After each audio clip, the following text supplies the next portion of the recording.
ज्ञानवापी मंदिर है, क्यों क्लियर है बताता हूं। ज्ञानवापी मामले में एसआई की रिपोर्ट आ गई। इस रिपोर्ट को देखकर हिंदू पक्ष कह रहा है कि अब क्या, अब तो मामला शीशे की तरह साफ है, ज्ञानवापी मंदिर है। लेकिन सवाल यह है कि ऐसा क्या मिल गया जो मामला शीशे की तरह साफ हो गया भाई। एएसआई की सर्वे रिपोर्ट में इसका कंप्लीट जवाब है। ज्ञानवापी का वो हिस्सा जिस पर मुस्लिम पक्ष का कब्जा है, वहां हनुमान मिले, राम मिले, गणेश मिले, 3 और देवताओं के नाम मिले, और भी बहुत कुछ मिला। औरंगजेब की सो कॉल्ड चिट्ठी मिली जिसमें लिखे हर वाक्य में असल में जो कंफ्यूजन है ना, वो दूर करने की ताकत है। लेकिन बैरिस्टर होकर भी ओवैसी साहब को यह सब नहीं दिखता। कुछ और मौलवी साहब हैं, उनके तर्क अलग हैं। हमने दोनों पक्षों की बातों को समेटकर रिपोर्ट तैयार की है। एएसआई की सर्वे रिपोर्ट में क्या क्या है, उसके आगे क्या हो सकता है, और फिर उसके आगे की प्लानिंग क्या है, सब कुछ देखिए।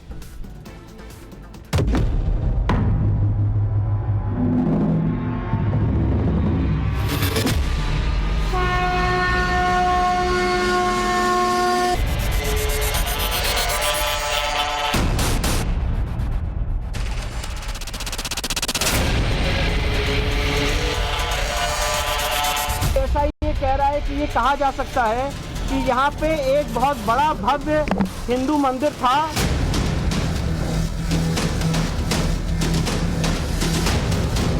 ये साइंटिफिक रिपोर्ट का क्या है साइंटिफिक, वो तो उन्हीं के लोग हैं ना, उन्हीं की तरफ से वो लोग करने वाले हैं सब। मुसलमानों से आग्रह है कि वो हमें काशी और मथुरा ये मुझे दे दो।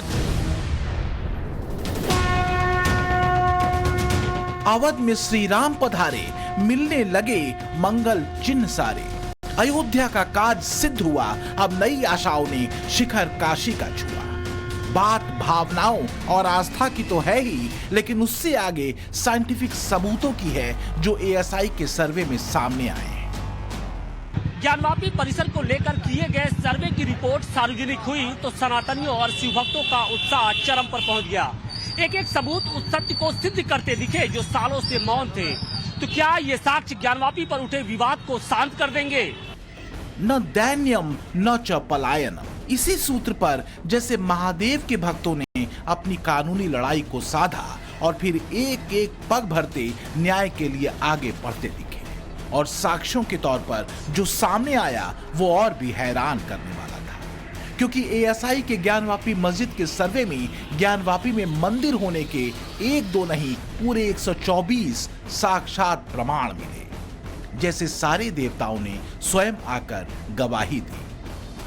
पाषाण शिला पर देवनागरी में उकेरा प्रभु राम का नाम मिला, महादेव के विग्रह मिले, खंडित हनुमान की प्रतिमा मिली, भगवान विष्णु मिले, मंगल मूर्ति गणेश मिले, कृष्ण मिले, मकर और द्वारपाल की प्रतिमा मिली। ये चिन्ह किसी मस्जिद में तो नहीं हो सकते। ऐसा ये कह रहा है कि ये कहा जा सकता है कि यहाँ पे एक बहुत बड़ा भव्य हिंदू मंदिर था prior to the construction of existing structure. मतलब इस मस्जिद से पहले यहाँ पे, इससे पहले यहाँ पे एक हिंदू मंदिर एग्जिस्ट करता था। ये एएसआई ने अपनी कंक्लूसिव फाइंडिंग दी है। एएसआई ने कहा है कि जो पश्चिमी दीवार है इस तथाकथित मस्जिद की, ये पार्ट है एक प्री एग्जिस्टिंग हिंदू मंदिर का। मतलब एएसआई ये कह रहा है कि जो पश्चिमी दीवार है, ये पश्चिमी दीवार एक हिंदू मंदिर का पार्ट है। सच की आंच तीखी होती है, कुछ लोगों को तिल मिला देती है, वो वैसी तिल मिलाए हुए हैं। एएसआई के वैज्ञानिक सर्वे पर सवाल उठाते सोशल मीडिया एक्स पर ओवैसी एक्टिव हो जाते हैं। सियासत की गुंजाइश को लपकते भाईजान लिखते हैं। ये पेशेवर पुरातत्वविदों या इतिहासकारों के किसी भी समूह के सामने एकेडमिक जांच में टिक नहीं पाएगा। रिपोर्ट अनुमान पर आधारित है और वैज्ञानिक अध्ययन का मजाक उड़ाया गया है। जैसा कि एक महान विद्वान ने एक बार कहा था, एएसआई हिंदुत्व के हाथों की कठपुतली है। अब जिनका सारा ज्ञान कट्टरपंथी लकीर और वोट बैंक के गुणागणित के इर्द गिर्द अटका हो, वो वैज्ञानिक अध्ययन की बात करें और उस पर सवाल उठाएं तो इसे हताशा निराशा की भाषा न कहें तो और क्या कहें। वैसे ओवैसी ब्रांड राजनीति के कट्टर सिपाहियों ने सर्वे पर आग राग छेड़ दिया है। आज पूरा देश देख रहा है कि एक षड्यंत्र के जरिए से जिस तरह हमारी बाबरी मस्जिद को शहीद कर दिया गया, उसी तरह एक कॉन्स्पिरेसी करके हमारी दूसरी मस्जिद को कोई लोग लेना चाहते, उसको सार्वजनिक करके फिर से देश के अंदर एक माहौल क्रिएट करो। फिर यही मंदिर मस्जिद। तो हम चाहते हैं कि इस तरह से रिपोर्ट को करके कुछ नहीं होता। आपको प्लेसेस ऑफ वर्शिप एक्ट 1991 जो आज भी मौजूदा है, उस इम्प्लीमेंटेड है, उसको सबको मानना चाहिए। तो देश के माहौल पर चिंता जताते ओवैसी की राजनीतिक धारा के वारिस बाबरी ढांचे वगैरह का भी जिक्र कर डालते हैं। तो क्या ये वही महीन लाइन है जिस पर चलते सनातनियों के साथ हुए ऐतिहासिक अन्याय को रफा दफा कर दिया गया? सीधे दिखते साक्ष्यों पर आंखें मूंद ली गईं। एएसआई की रिपोर्ट के आधार पर ही हमने अयोध्या का भी केस जीता है। आज काशी विश्वनाथ के संदर्भ में यह रिपोर्ट एक पहला कदम है इस दिशा में आगे बढ़ने का और हिंदू समाज और संत समाज को नैतिक बल प्रदान करने का कि जो लोग चीख चीख के चैनलों पे ये कह रहे थे कि ये शिवलिंग नहीं फव्वारा है और ये मस्जिद है, ये चिल्लाने वाले लोगों के मुंह पर एक करारा तमाचा है। तो ये कहा जा सकता है कि सत्य परेशान हुआ, पराजित नहीं, क्योंकि वो साक्ष्य सामने आए जिनके बारे में सनातनी सैकड़ों वर्षों से दावा करते रहे हैं।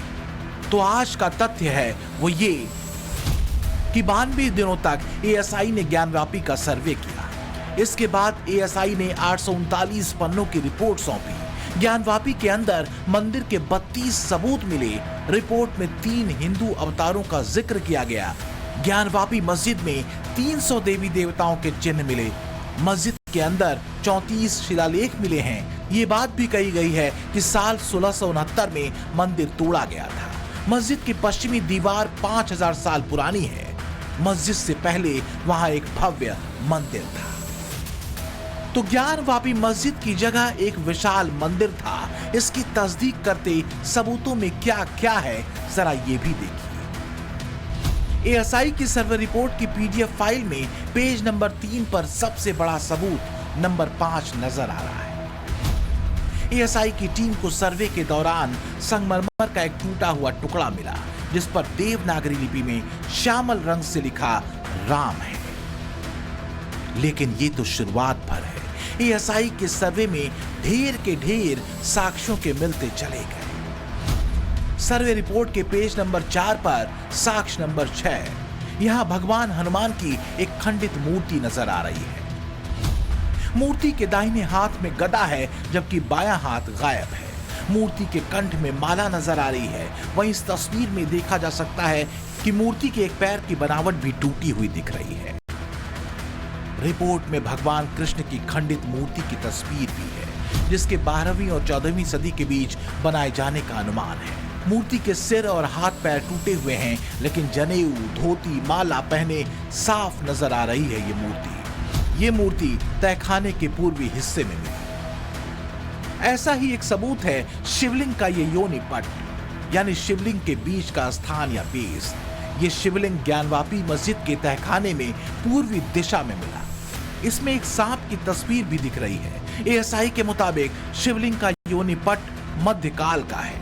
मध्यकाल 6ठी शताब्दी से 13वीं शताब्दी के बीच माना जाता है।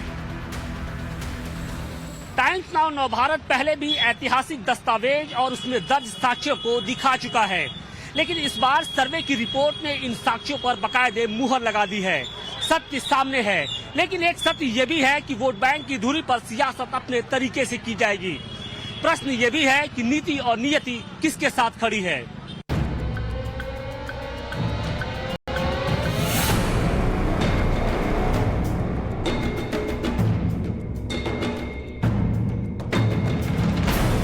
लेकिन उससे पहले बात नियत की भी तो होनी चाहिए, खासकर उन चेहरों के नियत की जो साक्ष्यों और दस्तावेजों तक को आंखों पर मजहबी पट्टी चढ़ाए सिरे से नकार देते हैं।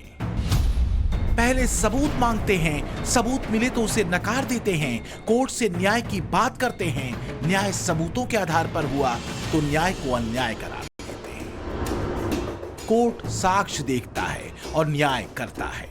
साक्ष्य अब पर्दे में नहीं, सामने है। ज्ञानवापी मस्जिद के गहरे तहखानों के अंधेरों में नहीं, वर्तमान के उजाले में।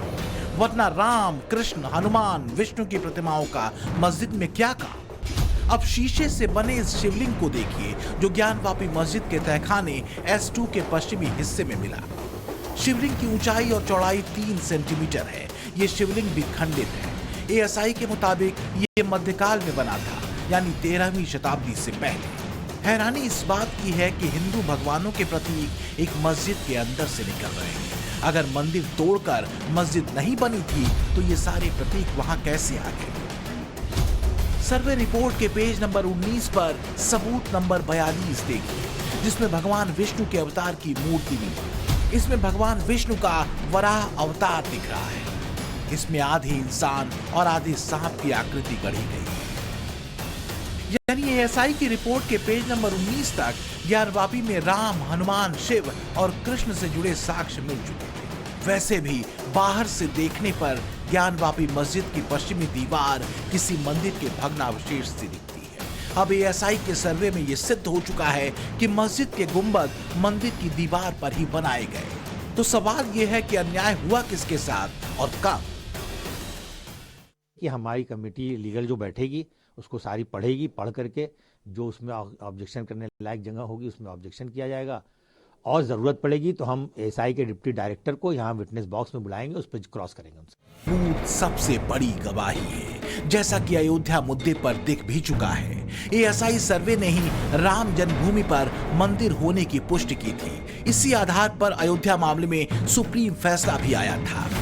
ओवैसी और उनके जैसे कट्टरपंथी नेता ये बात बखूबी समझते हैं कि ज्ञानवापी मस्जिद में ASI के सर्वे के साक्ष्य बड़ा उलटफेर कर सकते हैं, क्योंकि ASI की रिपोर्ट में यह भी साफ कहा गया है कि कुछ खंभों से हिंदू चिन्हों को मिटाया गया है।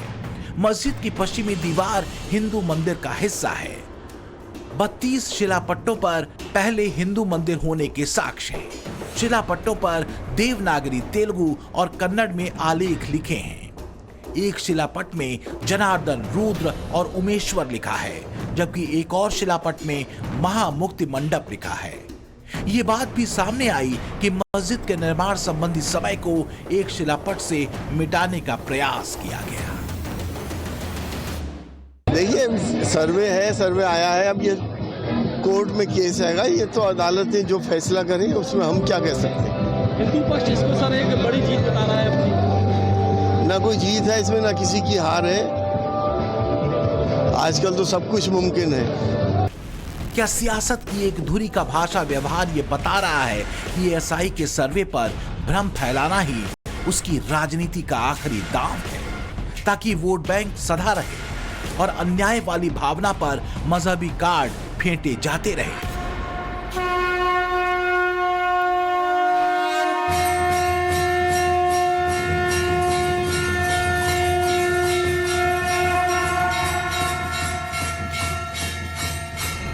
बात अगर नीति अनीति की है, कसौटी सच और झूठ की है, लड़ाई अगर न्याय अन्याय की है, तो शिव ही सत्य बनकर उभरेंगे और छा जाएंगे। ASI सर्वे की रिपोर्ट ये बात मजबूती के साथ स्थापित करती है कि मस्जिद में मिली सभी मूर्तियां और शिलालेख 6वीं से 13वीं शताब्दी के बीच के हैं, यानी मध्यकालीन हैं। कुछ प्रतिमाएं 13वीं शताब्दी की शुरुआत की हैं, जबकि ASI के मुताबिक मस्जिद का निर्माण औरंगजेब के शासनकाल के 20वें वर्ष यानी 1676 और 77 में किया गया था। मुसलमानों से आग्रह है कि वो हमें काशी और मथुरा, अयोध्या तो हमें कोर्ट से मिल गया है, इसमें कहीं किसी को आंखों से दिख रहा है कि ये हिंदुओं का, इस पर कोई भी बात ना करो। दस्तावेजों में आ गया, ये मुझे दे दो, जिससे आपसी मतभेद भी ना रहे, सामाजिक समरसता बना रहे।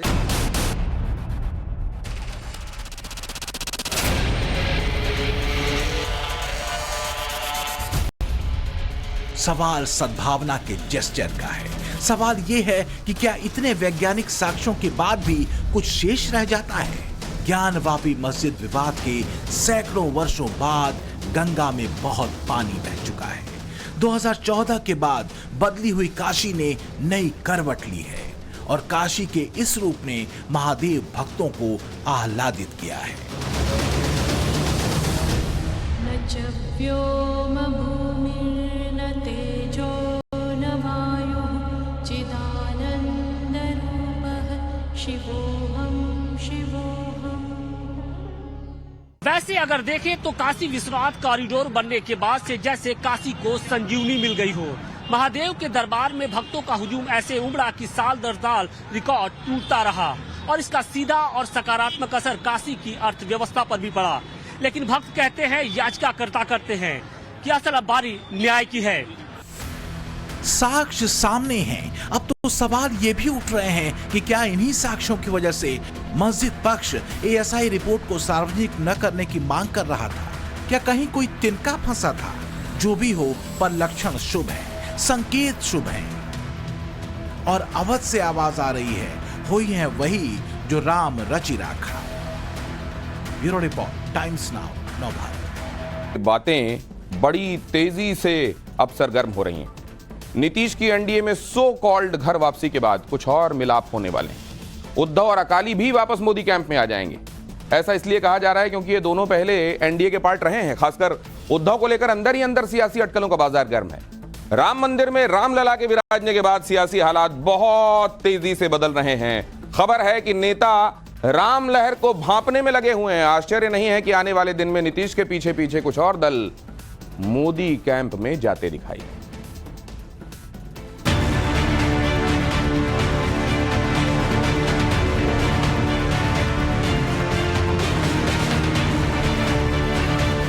जो पिछड़े थे बारी बारी, उनकी अब घर वापसी की तैयारी। इस बार के लोकसभा चुनाव के लिए बीजेपी अपना टारगेट सेट कर चुकी है। टारगेट है भारतीय जनता पार्टी को इस बार 400 पार के लक्ष्य के साथ भारतीय जनता पार्टी को विजयश्री प्राप्त करने के उद्देश्य से कार्य करना है।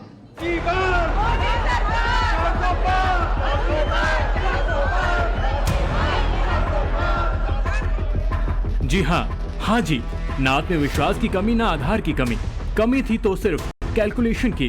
रामलला विराजमान के आते ही इस कैलकुलेशन पर इतनी तेजी से काम होगा, ये मोदी विरोधियों ने भी नहीं सोचा था। लेकिन विपक्ष के खेमे में सियासी भूकंप जैसी हालात दिख रहे हैं। इंडी की जमीन खिसक गई, दो मजबूत पाए एक झटके में टूट गए। नीतीश बीजेपी की तरफ आते दिख रहे हैं, ममता इंडी से छिटक गई, दो पिलर बचे। महाराष्ट्र में उद्धव, तमिलनाडु में स्टालिन कांग्रेस के साथ जाए या नहीं, उससे कोई खास फर्क दिल्ली की राजनीति में नहीं पड़ता। बचे उद्धव, वो क्या करेंगे? इस पर सवाल जरूर है, क्या उद्धव की भी घर वापसी होने वाली है? उद्धव क्या नीतीश की राह पर चल निकलेंगे? उद्धव बीजेपी के साथ न जाएं, इंडी से साइड हो जाएंगे। अब ये समझिए कि असली कहानी शुरू कहां से हुई। दरअसल अयोध्या में रामलला की प्राण प्रतिष्ठा में बाला साहब का जयकारा लगा, लेकिन राम लहर में, राम मंदिर के जयकारे में उद्धव लोगों के दिलो दिमाग में नहीं दिखे, क्योंकि एकनाथ शिंदे वाली शिवसेना ने बाला साहब का जयकारा और छत्रपति शिवाजी महाराज की हिंदुत्व वाली छवि को खूब भुनाया। अब सवाल यह है कि महाराष्ट्र में अगर उद्धव के हिंदुत्व वाले वोटर्स को बीजेपी शिंदे वाला गुट अपने पाले में खड़ा कर लेता है तो उद्धव क्या करेंगे? उद्धव के लिए धर्म संकट और भी है। वो क्या है, उसे ग्राफिक्स के जरिए समझिए। 2019 में शिवसेना 23 सीटों पर चुनाव लड़ी। 2019 में शिवसेना 18 सीटों पर चुनाव जीती। उद्धव प्लस मोदी साथ थे तो स्ट्राइक रेट 78%। महाराष्ट्र में शिवसेना का ये अब तक का सबसे बेहतरीन स्ट्राइक रेट है, क्योंकि इससे पहले 18 सांसद एक साथ जीतकर कभी नहीं आए। हालांकि उद्धव ठाकरे के सामने समस्या यह है कि इन 18 जीती हुई सीटों पर क्या महाविकास आघाड़ी से उन्हें लड़ने के लिए सीटें मिलेंगी, इस पर संशय अब भी बरकरार है। महाराष्ट्र में बैठक पर बैठक, तारीख पर तारीख हो रही है। सीटों का बंटवारा नहीं हो पा रहा है। क्यों नहीं हो पा रहा, उसे समझिए। महाराष्ट्र में कुल सीटें 48, सीट बंटवारे का फॉर्मूला 17-17, बच गई सीटें 14। इस 14 सीटों में एनसीपी भी है और कुछ रीजनल पार्टनर भी हैं, जिनके वोट किसी खास इलाके में हैं। अब दिक्कत यह है कि ना कांग्रेस पर पवार शिवसेना को 17 सीटें देने के तैयार है। एक दूसरा फॉर्मूला भी है जिसमें 20-18-10 की बात है, लेकिन शिवसेना की हालत ये है कि उसके पास धाकड़ चेहरे भी उतने नहीं बचे जितने उतारे जाएं। बाला साहब का नाम शिंदे गुट अपने साथ कर रहा है, निशाना शिंदे गुट के पास है। राम लहर पर शिंदे गुट और मोदी सवार हैं, फिर उद्धव के लिए क्या बचा? क्या बोलकर वो चुनाव में जाएंगे? बचे हुए कार्यकर्ताओं को क्या समझाएंगे? वो क्यों अयोध्या नहीं गए प्राण प्रतिष्ठा में, जब स्नेह के साथ बुलावा भी आया? महाराष्ट्र में शिवसेना का वो काडर काफी ज्यादा कंफ्यूज है जो कि उद्धव ठाकरे के साथ है, क्योंकि अब तक उन्हें यह पता था कि उनका वोटर कौन है और उन्हें किसके पास जाना है। कंफ्यूजन इस वक्त इस बात को लेकर है कि आखिर किसके पास जाकर जय श्री राम बोले, किसके पास जाकर हर हर महादेव बोले, किसे जाकर बाला साहेब ठाकरे की बातें सुनाए और किसे जाकर बाला साहेब ठाकरे का सपना राम मंदिर पूरा हुआ है यह सुनाए। इसलिए ये चर्चा है कि उद्धव को देर सबेर कोई बड़ा फैसला ले सकते हैं। हालांकि उद्धव आएंगे भी या नहीं, बीजेपी दरवाजा खोलेगी भी या नहीं, ये सब अभी भविष्य के गर्भ में है। लेकिन इसे लेकर कोई क्लियर बयान उद्धव गुट की तरफ से नहीं आया है। लेकिन बड़ा सवाल ये है कि मोदी अगर 400 पार की तरफ बढ़ते दिख रहे हैं तो उद्धव के लिए भी क्या नीतीश की तरफ बड़ा दिल दिखाया जाएगा? पीछे क्या हुआ उसे भुलाया जाएगा? स्वातंत्र्य काय आम्हाला शिकवू नका, हिंदुत्व काय आम्हाला शिकवू नका, आम्ही आहोत ते छत्रपती शिवाजी महाराजांचे भक्त आहोत। इसे समझने के लिए एक बार इन तस्वीरों को देखिए। आपको ये बातें आसानी से समझ आएंगी कि हम ऐसा क्यों कह रहे हैं। ये 23 जनवरी की तस्वीरें हैं। राम मंदिर के उद्घाटन के दूसरे दिन, बाला साहब ठाकरे की जन्म जयंती वाला दिन। उद्धव ठाकरे गुट ने एक बड़े कार्यक्रम का आयोजन किया। इसमें राम नाम का जाप भी हुआ। आप कह सकते हैं कि राम तो सबके हैं, कण कण में है, इसमें नया क्या है? लेकिन सियासत इसी चिड़िया का नाम है। यहाँ कई बार संकेत में बड़ी से बड़ी बातें हो जाती हैं, जैसे नीतीश की सो कॉल्ड घर वापसी के केस में दिख रहा है। उद्धव जी के राम नाम जाप को सुन लीजिए। तुम्ही रामाच्या नावाची मतं मागणार, तुम्ही हनुमानाच्या नावाची मतं मागणार आणि मतं मागितल्यानंतर देशाला काय देणार? घंटा? आता राम भरोसे बस झालं, आता ताम भरोसे मतं मागा। इसी प्रदर्शनी में उद्धव बाला साहब ठाकरे के राम मंदिर में योगदान को दिखाते बताते नहीं आगा रहे। यही टोन बाला साहब को लेकर बीजेपी का भी है। बस फर्क है दोनों अभी तक दो डाल पर बैठे हैं। प्रधानमंत्री मोदी भी बाला साहब को नहीं भूलते, सिर्फ याद नहीं करते, अच्छे से याद करते हैं। बाला साहब ठाकरे को उनकी जयंती पर याद कर रहा हूँ। वह एक विशाल शख्सियत थे जिनका महाराष्ट्र के राजनीतिक और सांस्कृतिक परिदृश्य पर अद्वितीय प्रभाव है। अपने नेतृत्व, अपने आदर्शों के प्रति अडिग, समर्पण और गरीबों पर, दलितों के लिए बोलने की प्रतिबद्धता के कारण वो अनगिनत लोगों के दिलों में वह बसते हैं। अब सवाल यह है कि अगर नीतीश की तरह उद्धव का मिलाप होता है तो क्या होगा? इसमें उद्धव गुट का बड़ा फायदा दिख रहा है। उन्हें पार्टी, काडर, सम्मान सब वापस मिल सकता है। हाँ, सीट का पेच यहाँ भी फंसेगा, क्योंकि इस बार अजीत पवार पहले से बैठे हैं। सीट को लेकर आगे पीछे वाला खेल चल रहा है। हालांकि अभी उद्धव गुट खुद को पूरी तरह इंडी गठबंधन के साथ दिखा रहा है। नीतीश कुमार पर संजय राउत का बयान सुन लीजिए, फिर आपको आगे की कहानी बताते हैं। नीतीश कुमार जी, मैं आज सुबह नीतीश कुमार जी के बहुत ही करीबी लोगों से हमारी बातचीत हो गई और मुझे लगता है ये जो बातें है ये उसमें तथ्य नहीं है। नीतीश कुमार जी हमें छोड़कर कहीं नहीं जा रहे और हम भी उनको छोड़ेंगे नहीं। फिलहाल उद्धव गुट के बड़े नेता संजय राउत नीतीश को इंडी गठबंधन में रोकने की बात कर रहे हैं, मगर नीतीश की राजनीति को समझना आसान नहीं है। कुछ दिनों पहले तक जो नीतीश कुमार बीजेपी पर हमलावर थे, अब उनके तेवर बदल गए हैं। पाला बदल लेते हैं तो यकीनन, क्योंकि पूरे देश में जो इंडिया गठबंधन बना उसमें वो एक सूत्रधार थे, उनके इनिशिएटिव पे बना है। और अगर वही इस गठबंधन को छोड़ के चले जाएंगे तो उसका बुरा असर तो पड़ेगा ही, इससे इनकार नहीं किया जा सकता। ये राजनीति की एक बहुत बड़ी बारीकी है जिसे हर कोई नहीं समझ सकता, मगर उद्धव को भी पॉलिटिक्स का मंझा हुआ खिलाड़ी माना जाता है। तो ऐसे में अगर वो घर वापसी की सोचते हैं और दोबारा एनडीए का हिस्सा बनते हैं तो इसमें उनका काफी फायदा है, क्योंकि जितना नुकसान होना था वो एनडीए से अलग होकर उन्होंने करवा लिया। Bureau report, times now, Navbharat.